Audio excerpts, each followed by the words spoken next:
darle diagnóstico y tratamiento. ¿Okay? Y parte del abordaje, en dado caso que identifiquemos una causa médica no psiquiátrica o médica superpuesta a la parte psiquiátrica, que eso también es muy frecuente que ocurra, pues actuar de manera según como vamos a, como le va a ir mejor al paciente. Entonces, les había comentado que el síndrome catatónico es una combinación de 3 grupos de síntomas: la desorganización conductual, los síntomas negativos y el parkinsonismo. Todo eso se une en el síndrome que tenemos de catatónico, el síndrome catatónico. Y la etiopatogenia propuesta es que es un síndrome motor complejo. Entonces vamos a empezar a disecar este tipo de anormalidades o de aseveraciones que están relacionadas con el síndrome catatónico. La primera dice anormalidades motoras, hipercinéticas o hipocinéticas. ¿Okay? Puede ser aumento del movimiento o disminución del movimiento. Los principales circuitos cerebrales involucrados va a ser la corteza motora primaria. Después de ahí, de la corteza, nos vamos a bajar a las partes subcorticales, el putamen, el pálido tálamo, corteza, y regresa nuevamente a la corteza motora primaria, como un loop. Y se los puse aquí en rojo. La hiperconectividad aberrante entre tálamo y corteza motora primaria y el área motora suplementaria va a generar justamente esa inhibición de la activación. ¿Okay? Entonces, como tal, a partir de la inhibición de la activación, pues vamos a tener inhibición. Esta parte de este diagrama de B, donde se están uniendo los síntomas negativos, el parkinsonismo y la desorganización conductual, y nos da como tal un síndrome catatónico, están superpuestos varios de estos síntomas relacionados con el síndrome catatónico. Es lo que vemos en los criterios de esquizofrenia, ¿no? Tenemos la parte apatoagúlica relacionada con los síntomas negativos, la parte de que hay algunas bibliografías que describen esta desorganización conductual del paciente con esquizofrenia como una disforia neuroléptica, donde empieza justamente, aunque no tengan tratamiento con antipsicótico, a tener algunos síntomas relacionados con la desorganización conductual, algunos síntomas motores. Y parte de eso es justamente estas alteraciones o estas conectividades aberrantes entre región motora y ganglios de la base. Y ahorita vamos a ver en un siguiente esquema cómo está codificado, especificado esto. ¿Okay? Entonces vamos a revisar justamente la parte que tiene que ver con catatonia hipocinética. Entonces aquí tenemos justamente un esquema donde tenemos la parte cortical, la corteza frontal medial, las áreas motoras primarias, M1,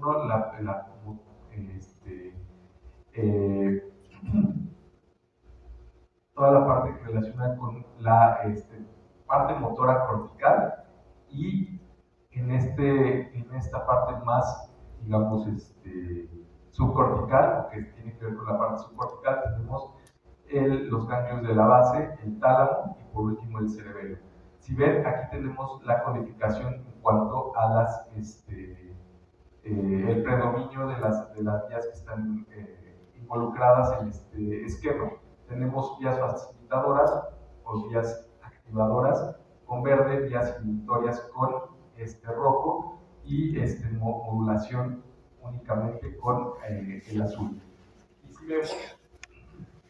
si vemos, existe una inhibición directa de la parte motora a la parte de ganglios basales, ¿okay? Y lo que nos dice es que ya por propia neurobiología hay una proyección de neuronas GABAérgicas en ganglios basales. Entonces, las neuronas GABAérgicas pudieran llegar a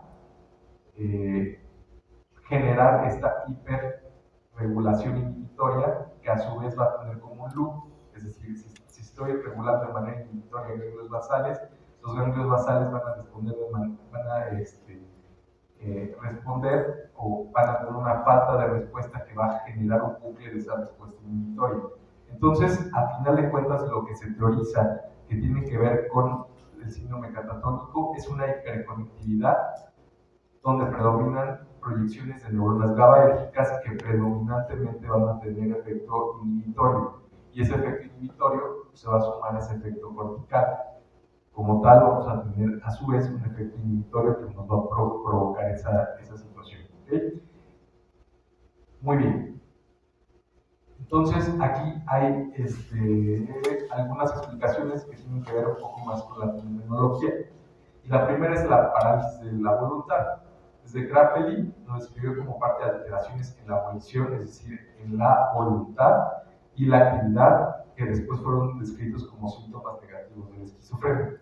Y de ahí que muchos de los síntomas de la catatonia se fueran transformando en lo que hoy conocemos ya como todo el síndrome de la esquizofrenia. Síndrome asociado al miedo, ¿no? También se ha estudiado este tipo de respuestas relacionadas al miedo. Ya lo habíamos platicado en la parte del examen mental, ¿no? Que mucho de la experiencia interna de los pacientes, sobre todo en las catatonias que tienen una etiología afectiva, es una experiencia de miedo intenso. No me movía porque el diablo me dijo que si me movía, se acababa el mundo. O no me movía porque sentía que si me movía me iban a secuestrar, me iban a llevar a otro lado, digamos. La experiencia interna está asociada a un miedo intenso. Entonces, si recordamos, si vemos los programas de Discovery Channel o Animal Planet, vemos que hasta mamíferos de algunas especies, cuando llegan a presentar miedo intenso generado por la respuesta ante un depredador, ¿qué es lo que hacen? Pues, se quedan catatónicos, entre comillas, ¿no? Entonces, pues, podría ser un mecanismo de defensa en gente, en personas que tienen proclividad a justamente lo que vimos aquí atrás, este tipo de loops que se generan en ganglios basales y la hiperconectividad hacia la corteza que genera una inhibición de la inhibición. ¿Okay? Muy bien. Y sobre todo, esta parte, ¿no? La respuesta al tratamiento con agonistas de receptores GABAérgicos, las benzodiazepinas. ¿Y qué generan las benzodiazepinas? Pues disminución de la ansiedad en agudo. Entonces, ahí hay una característica importante, tal vez no de manera neurobiológica completamente, pero sí de la parte del efecto que genera en la experiencia interna.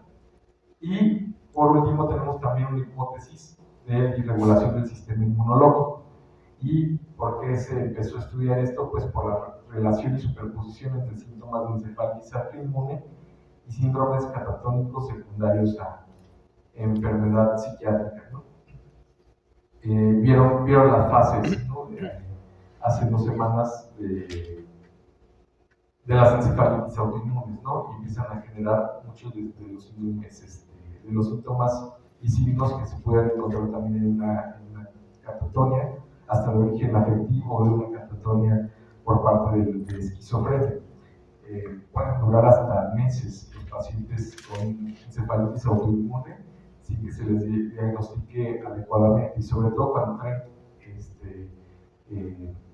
síntomas puramente motores, porque si tienes el antecedente de fiebre, de alguna infección, de algún dato físico un poco más relevante que pudiera estar relacionado con el encefalitis, pues tal vez la parte del abordaje diagnóstico clínico per se va a ser mucho más fácil, pero si llegan únicamente con síntomas motores, pues tarda mucho el diagnóstico, ¿ok?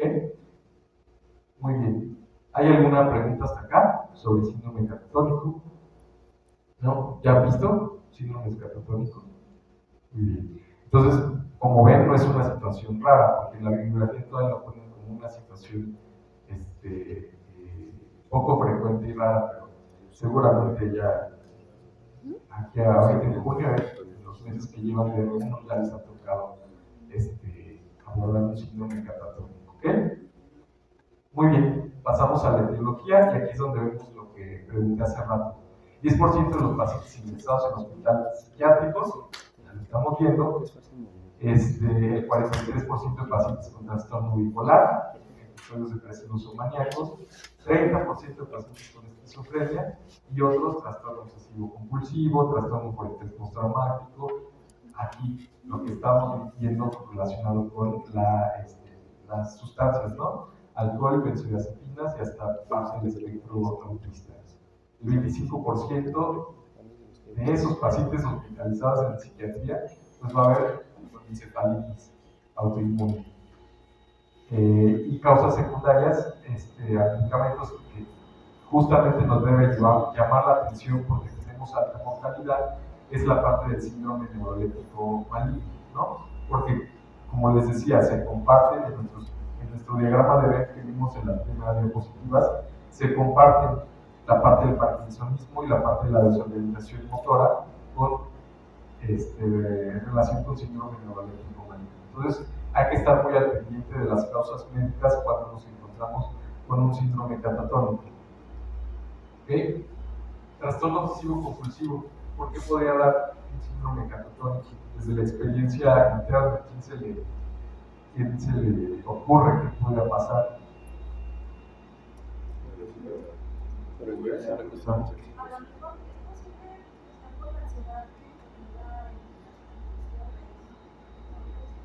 Sí, ¿no? Y hasta una forma ya cuasi o hasta psicótica de exacerbación de las compulsiones, ¿no?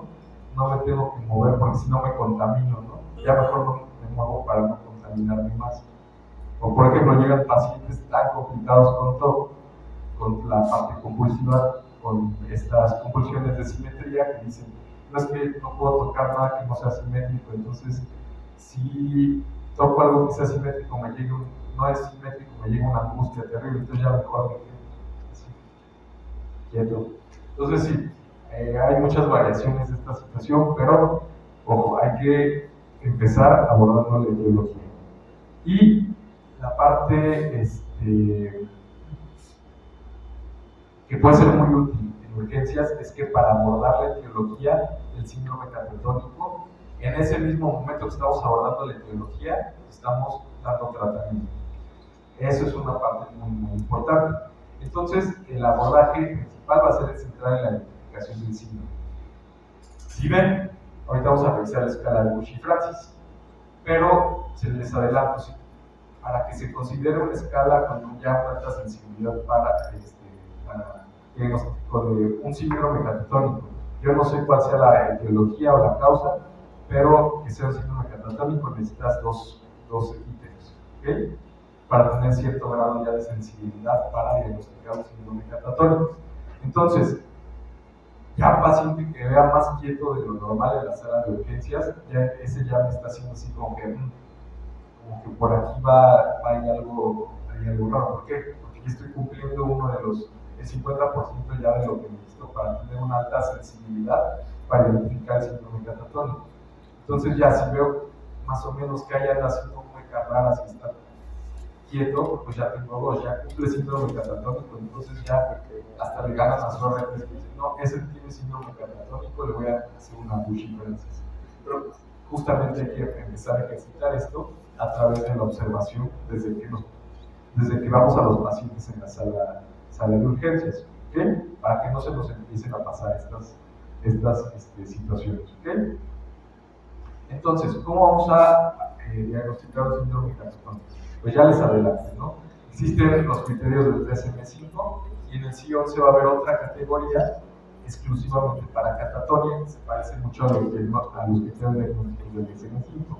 Pero como ven, y que creo que todos ya han usado una escala de Busch-Francis acá, es una de las formas más fáciles de diagnóstico de la escala de Busch-Francis, que depende de la parte clínica.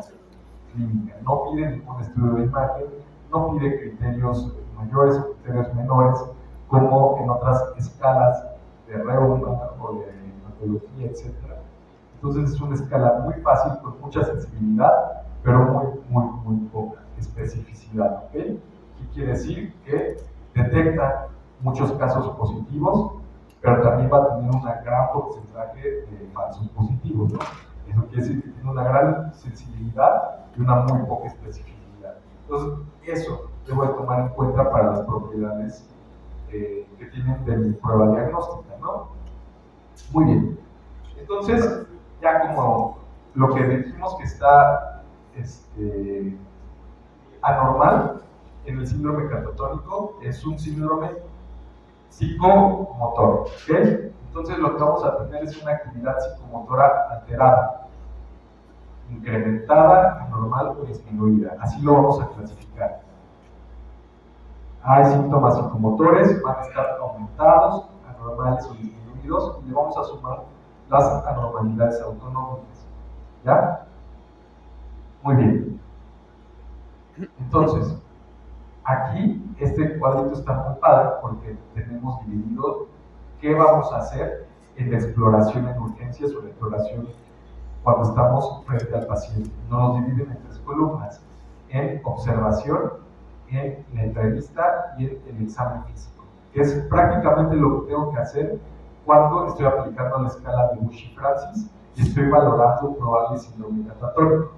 Entonces, en la parte de observación voy a encontrar incrementada estos síntomas: agitación, excitación, impulsividad y combatividad. ¿Okay? Estos síntomas ya pueden ser considerados positivos en la escala de Bushy-Francis. En cuanto a normal, en la observación voy a tener las muecas, las estereotipias, los manierismos, las posturas anormales, la perseveración. Si veo en la entrevista, en las normales voy a poder tener ecolalia, ecopraxia, beligeración o vendicia automática. En la parte de la exploración física, en las normales, la flexibilidad cerea, la catalepsia, la rigidez, el Hegen-Halten, el Hegen, el reflejo de proyección. Y en la disminuida también voy a tener en la parte de ¿qué era esta primera columna? Observación, ¿ok? Estupor, ambitendencia y mirada fija. Y en esta parte, ¿qué es? En la entrevista, negativismo, mofismo y rechazo.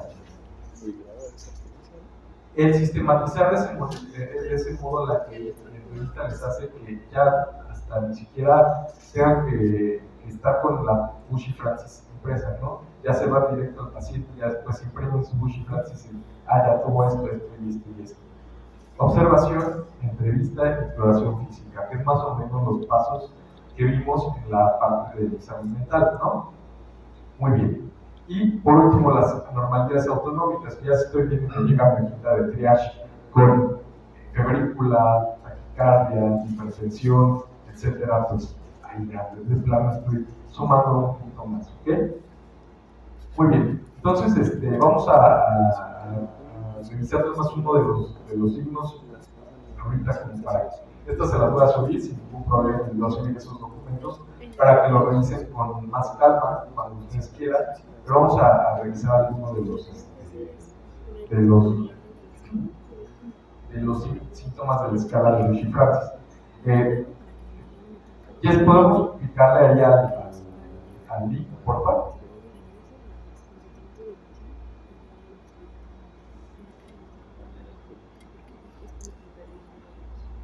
Lo podemos copiar y pegar en el explorador. Ahí está.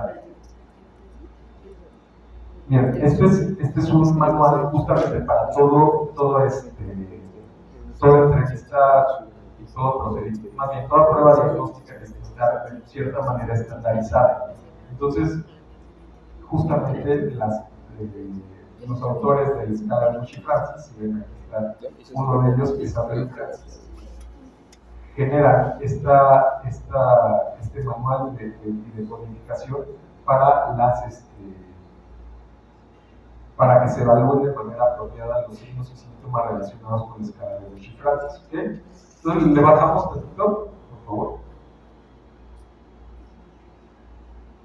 Un poco más. más.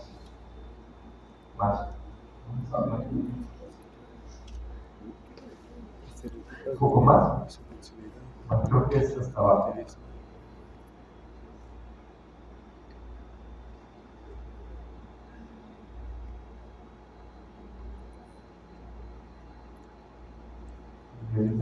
Escala.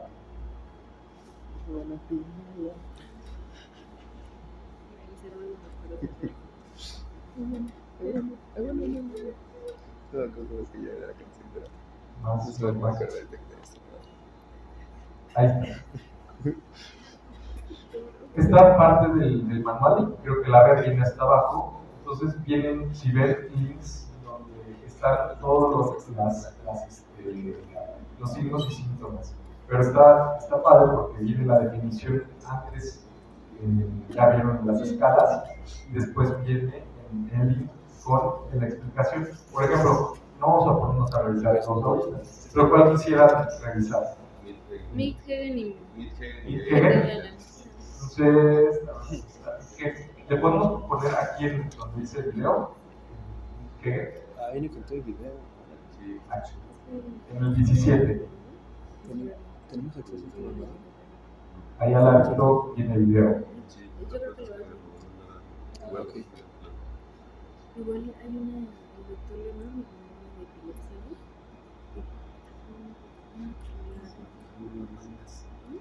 Pasa el perro.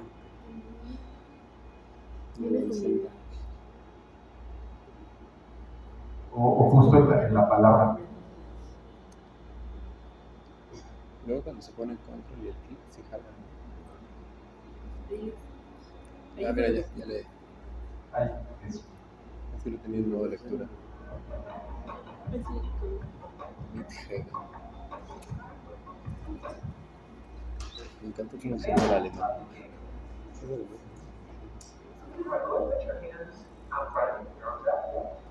Do not let you lift your arm.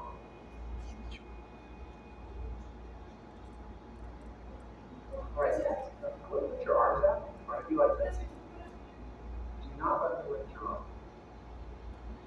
These are two different examples of how the Gehlen might present. In the first, the arm rises with light touch, despite instructions to the contrary. In the second, the arm acts like an angled poised length, rising as though being pulled upward by an invisible force, like a spring with light touch, again despite instructions to the contrary. In either instance, we would score this as a 3 for present. Nosotros le das un patacito. Y así vienen todos los signos. Entonces queda más claro. Justamente ahí lo que le están explicando es que es un signo de los de todo o nada. Es decir, si está presente, ya lo codifico como 3 y en su mayor gravedad, y lo que dice que es que le tienes que decir al examinado que no mueva su brazo, que lo intente mover hacia el lado contrario donde estás presionando, y con un ligero, como ahí lo describe como una serie de hilos invisibles, se levanta el brazo. Y eso tiene que ver justamente con lo que vimos en la neurobiología, ¿no? Que hay un bucle en la que las actividades entre parte cortical y parte subcortical, específicamente ganglios de la base, están anormalmente conectadas y están generando esa disfunción. ¿Okay? Y bueno, así eso ya lo checan en su casa, con una chela, no sé, lo que quieran. Ponen a ver cada uno de los signos y síntomas. Pero vamos a ver, nada más a unos datos un poco más específicos de Bushi-Francis. ¿Cómo puntuamos el Bushi-Francis? Y gravedad. ¿Quién tiene el micrófono? Está así escondido. Tú lo dijiste. Screening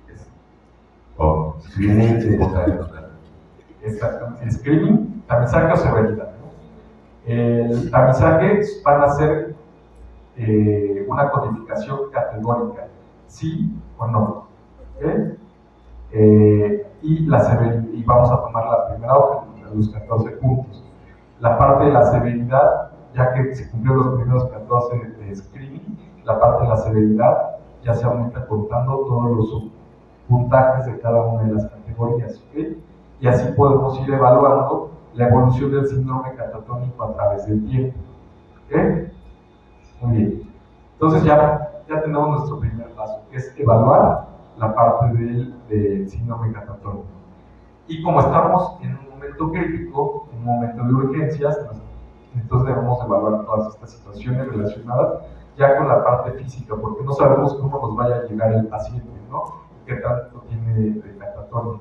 Entonces vamos a evaluar deshidratación, neumonía por respiración, contracturas musculares, úlceras por presión, infecciones de tracto urinario, tromboembolismos, ¿no? Porque justamente la hipomovilidad de este paciente pues, nos puede provocar cualquiera de estas complicaciones físicas que requerirán un manejo inmediato, ¿no? Y que aumentan la mortalidad y sobre todo la mortalidad de los pacientes con síndrome catatónico. Por eso hay algunos pacientes catatónicos que van a piso y otros que van a la UCEP, ¿no? Porque si ya tienen alguna de estas complicaciones y si está por ahí con este manejo un poco más intenso, pues necesitaría alguna de estas, tratar alguna de estas condiciones, ¿ok? 2. La prueba diagnóstica y terapéutica. Aquí es lo que les decía, que la prueba que vamos a generar, hacemos diagnóstico y tratamiento al mismo tiempo. Y la prueba diagnóstica y terapéutica se llama test de lorazepam, o lo pueden encontrar en bibliografía en inglés como lorazepam challenge test.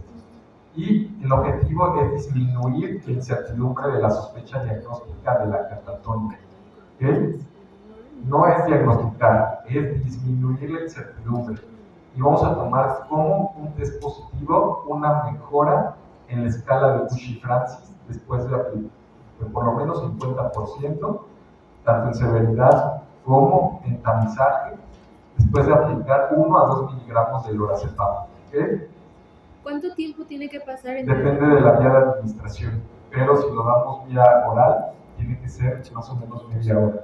Entonces, en media hora esperamos una recuperación intensa de un síndrome catatónico. A ese signo de recuperación tan intensa después de un test de lorazepam le llamamos efecto de Lázaro.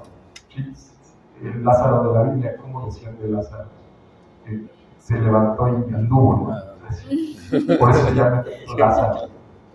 Porque de manera es milagroso, si le das el LORA, cuando es una catatonia pura, sobre todo en las afectivas, que no les digan sus herreros, ay, es que no metiste una catatonia de verdad, ya lo tengo aquí en Lucer, y no sabes diagnosticar catatonia, ya está ahí platicando. Pues sí, ya le estás tratando, porque esa es la situación esperada, ¿no? Entonces vamos a ver este video justamente para identificar la parte de las catatonias. Jess, ¿le podemos poner en el cuadrito ahí azul, por favor? Entonces,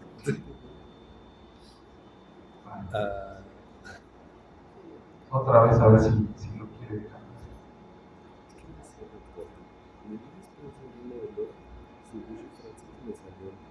¿Sí te dijeron? Ahí está. Usted está buscando una residencia permanente para los Estados Unidos y es profesional. The next thing we're going to talk about is making the diagnosis of catatonia using what's often called the lorazepam challenge. Determining a patient's response to lorazepam can be a helpful diagnostic test for catatonia. A positive response to lorazepam, though, is not specific for catatonia. There are other conditions that may improve with lorazepam and which can sometimes mimic catatonia. These include seizures, particularly non-convulsive status epilepticus, as well as alcohol or benzodiazepine withdrawal states. Similarly, a negative response to the lorazepam challenge does not rule out catatonia. Some patients with catatonia will require higher or multiple doses of lorazepam, while others will not respond to benzodiazepines at all. Nonetheless, the challenge can be useful to inform your diagnosis on a sliding scale. So, if you have a low suspicion of catatonia and the test is negative, you've essentially ruled out catatonia. If you have a low suspicion for catatonia and the test is positive, you should consider catatonia more strongly and think about using additional benzodiazepine. ¿Le podemos parar ahí? Yes. If you have a high suspicion for catatonia and Y y puedes regresar tantito al cuadrito. No, en el mismo video, a donde estaba la imagen.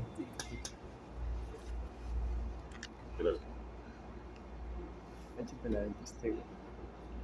Esta es una de todas, o sea. The next thing we're going to talk about.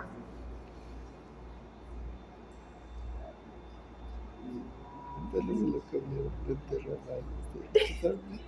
¿No es bonito? Ahí está bien, perfecto. Entonces si ven, ahí, perfecto. Ahí. Entonces, como les decía, no nos da como tal el diagnóstico la parte de usar la prueba de lorazepam. Si ven, aquí nos está diciendo que hay una sospecha leve de catatonia, es decir, hay un cuadro clínico medio chibulero, que está medio quietecillo ahí el paciente. Entonces digo, pues voy a sospechar, estoy sospechando catatonia porque no se mueve y más o menos llegó a 3, 4 de Bushy Francis, ¿no? Entonces ya le doy sus 2 miligramos de lorazepam y si en media hora no hay una mejora justamente de esa sintomatología, pues ya descarto la catatonia. ¿Por qué? Porque los niveles de certidumbre de que eso no es catatonia pues son bastante considerables para descartarla. Y si justamente antes una sospecha leve la resultó, ya voy a considerar, pero como viene aquí en la palabra es considerar, todavía no es un diagnóstico. ¿Ok? Vale. Vamos a seguir. Seguimos el video. Using additional benzodiazepine. If you have a high suspicion for catatonia and the test is negative, you might consider being more aggressive in your treatment and trying higher doses of benzodiazepines. If you have a high suspicion for catatonia and the test is positive, then you've confirmed the diagnosis. When we talk about the lorazepam challenge, the preferred approach is to use 2 milligrams of intravenous lorazepam. Typically, a response is seen within 30 minutes. Some patients will respond within seconds to this medication, whereas other patients may take up to 2 to 3 hours to respond. Some responses are fairly dramatic. This has been termed the Lazarus effect, and you may see a patient go from being mute and rigid and immobile to suddenly sitting up in bed and conversing normally. But most responses are more subtle than that. In terms of the specifics of the lorazepam challenge, the intravenous form of lorazepam is greatly preferred over other forms. It's quick acting, it's easy to administer, and despite having the same half-life as other forms, the effective length of action may actually be longer for intravenous lorazepam. This is also why it has long been the preferred treatment for status epilepticus. If the intravenous form is unavailable, in terms of likelihood to improve catatonia, intramuscular lorazepam is better than sublingual lorazepam, which is better than oral lorazepam. However, we sometimes avoid giving intramuscular lorazepam in patients with catatonia for a couple of reasons. The first is that patients with catatonia are in a state of intense fear, and repeated intramuscular injections can enhance that fear state. A second reason is that repeated intramuscular injections can falsely elevate the creatine kinase, which may make it difficult to determine whether there is a malignant component to the catatonia.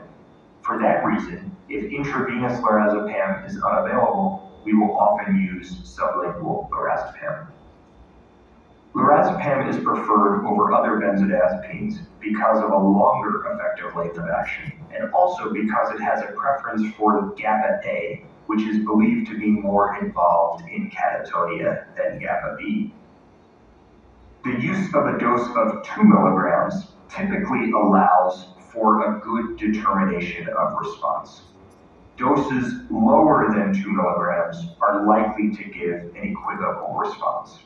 For that reason, we typically only use doses lower than 2 milligrams in children and adolescents, in very frail elderly patients, or in those at risk for respiratory compromise.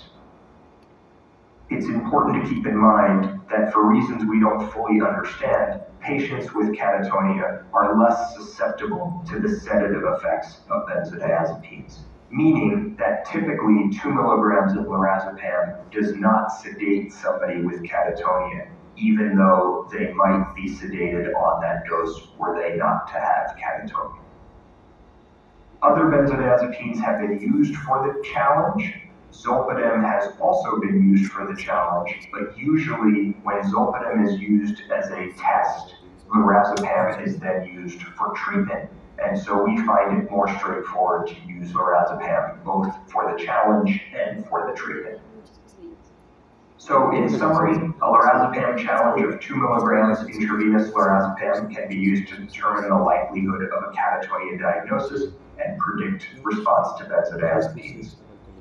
Intravenous lorazepam is preferred over other forms and other benzodiazepines because it has a longer effective length of action and a greater preference for the GABA A receptor. Ya, ahí le paramos. ¿Puedo regresar a la presentación? Entonces, si tenemos una escala, aunque tengamos una escala de Rosa, Bueno, ya ahí hasta les pasaron el resumen, ¿no? Que es el medicamento de elección. El test positivo mejora el 50% de escala de Bucci-Francis. Lo que se usa es para disminuir la incertidumbre con respecto al diagnóstico y dependiendo de la presentación clínica, pues voy a hacer mi manejo, ¿no? Y ahí habían bastante algunos datos sobre los clínicos, ¿no? Si causan mucha sedación, pues tal vez no se trata de un síndrome catatónico, ¿no? Muy bien. Entonces, vamos a ver también otros tratamientos. Ahí vieron que también no tenemos, aquí en el FRAI pues no tenemos lorazepam IV, muy pocas veces hemos tenido lorazepam IV, entonces pues tenemos que usar el que tenemos, que es lorazepam oral, ¿no?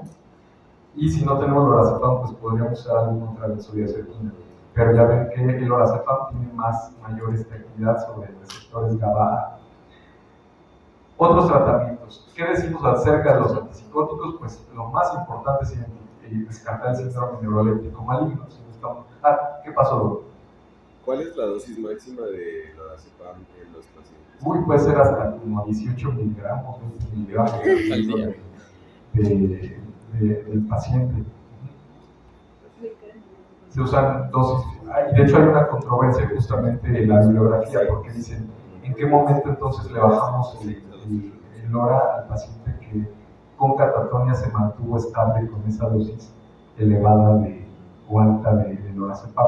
Pero sí hay que individualizar la parte de la dosis ya, sobre todo en pacientes que son con catatonia resistente, que nada más jalan con dosis altas de LORA. Hay que evitar antipsicóticos de primera generación. ¿Por qué? Pues obviamente por el alto bloqueo de receptores de 2. Si tengo un bloqueo alto de receptor en vía nigroestriada, yo ya me estoy metiendo con ganglios basales, ¿no? Entonces estoy aumentando la parte del bucle que platicamos en la primera diapositiva. Generalmente son poco efectivos, excepto en los casos donde la catatonia se debe a la esquizofrenia, igual por el diagrama de Venn que vimos en las primeras diapositivas, donde se empalmaban algunos síntomas de desorganización conductual con los síntomas catatónicos. Por eso, este test de lorazepam en pacientes con esquizofrenia no sale del todo así como viene del libro. ¿Por qué? Porque está empalmado con muchos de los síntomas motores propios de la esquizofrenia. Si ya un paciente con esquizofrenia está generando síndromes catatónicos, su presentación de psicosis aguda incluye desorganización conductual, ¿no? Síndrome catatónico, pues efectivamente eso tiene que ver con parte de toda su psicopatología y no es tan pura como en otros, pura entre comillas, como de síndromes catatónicos afectivos, ¿no? Si ya voy a usar antipsicóticos, se prefieren antipsicóticos de segunda generación con bajo bloqueo de dedos, como la olanzapina, la clozapina, la quetiapina y los agonistas parciales que tenemos aquí en México, que son el aripiprazol, y bueno, el brexpiprazol, pero pues es caro, es una molécula que todavía tiene patente, pero que también tiene tal vez un efecto, en efectos secundarios mejora al aripiprazol, un perfil un poco más seguro de efectos secundarios que el aripiprazol, pero pues también está considerado, ¿ok? Y el tratamiento no farmacológico, que es la terapia electroconvulsiva. No hay una revisión sistemática, no hay evidencia sistemática. ¿Por qué? Porque faltan estudios para decir si funciona de esta manera y si funciona de tal y tal para tal paciente, pero en reportes de casos, digamos en revisión retrospectiva, no reporte de casos, perdón, revisiones retrospectivas, hay porcentajes altos de respuesta y de mejoría al tratamiento, sobre todo en el contexto del síndrome neuroléptico maligno, que es una de las primeras elecciones de tratamiento, ¿okay? Entonces, un tratamiento con, tal vez en un paciente con esquizofrenia que tiene síndrome catatónico y que va a necesitar dosis altas de benzodiazepinas, sea una buena idea también apuntar o tratar de manera combinada con antipsicóticos, benzodiazepina, y empezar a tratar con la terapia electroconvulsiva, ¿no? En estos síndromes catatónicos que son de difícil manejo, sobre todo para hacer uso de otras armas que tenemos de tratamiento, que son las no farmacológicas, y que sabemos que es bastante alta su respuesta y su mejoría. ¿Okay? Muy bien. Entonces, pues creo que ya acabamos. No sé si hay alguna duda o alguna otra observación con respecto al manejo de urgencias del síndrome catatónico. Nada más les quiero comentar que no sé, la dosis máxima que yo he llegado a utilizar de versos es hasta 12 miligramos, y es lo que he visto en pisos, y luego empiezan a disminuir. Otra de las situaciones que no se les debe olvidar pedir es la seca, acuérdense, que se eleva. Entonces, buenos días, yo tengo una duda. Sí. Sí, ¿Cuál era? Del DSM-5 a la versión revisada, ¿cambió algo en los criterios para catatonia? No, en catatonia no cambió nada. Del DSM-5 a la versión revisada es exactamente lo mismo. De hecho, los cambios de la versión revisada es que se sumó el trastorno por duelo prolongado y no recuerdo cuál otro, pero uno de los cambios más significativos fue que se sumó ese, el de trastorno por duelo prolongado. Muchas gracias, doctor. No, ¿de qué? Creo que había un... ¿Le puedes pasar el micrófono? Sí. Bueno, yo había leído varios artículos supuestamente actualizados que manejan una subclasificación o división pues, de catatonia maligna que se asociaba sobre todo a efectos disautonómicos o alteraciones autonómicas, que era como la más peligrosa. Como quisieras ver si se utiliza toda esa clasificación o si el tratamiento varía en algo. Sí, claro que se clasifica. De hecho, no la puse así como catatonia maligna, pero acá es el caso de acá.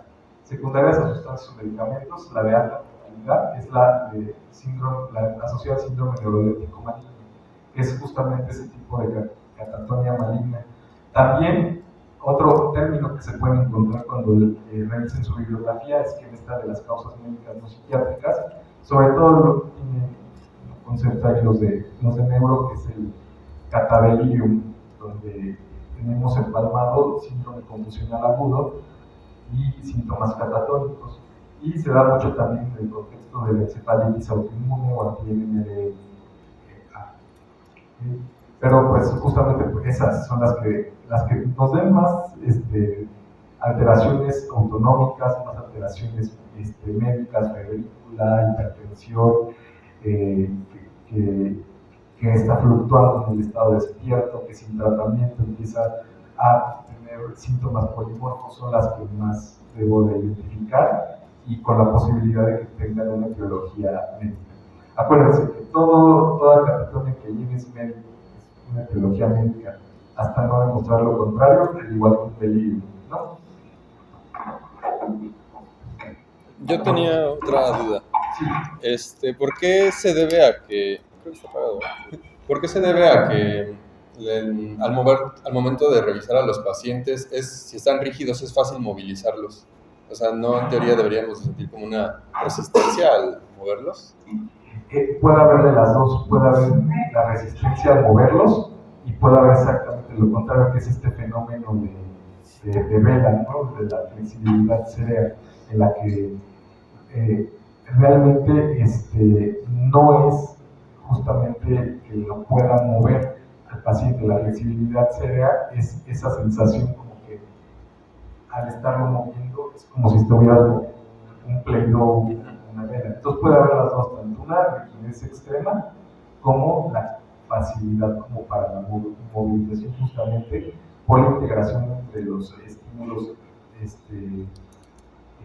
aferentes y los eferentes. Hay una normalidad y un bucle allí que pudiera generar hasta en ciertos momentos distintos de la catatonia esta situación.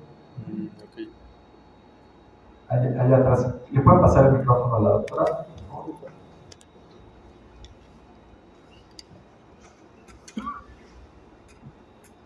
¿No sería mejor referirlo? ¿A todas las catatonías? No, porque si ves, ahí sí es responsabilidad tuya como en el manejo en la sala de urgencias, hacer por lo menos el lorazepam challenge, ¿no? Entonces, por ejemplo, si estás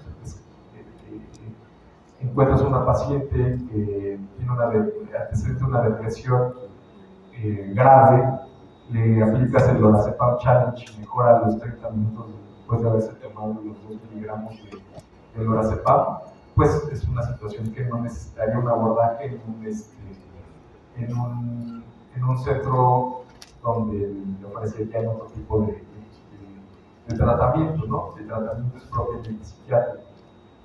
Entonces, justamente es nuestra responsabilidad evaluar si tiene mayor posibilidad de ser la causa de una situación médica o menor posibilidad de ser una situación si tienen alguna otra duda, la platicamos la siguiente clase. Ya estamos pasando de tiempo. Nos vemos y pues la siguiente vamos a ver. Bien. Gracias.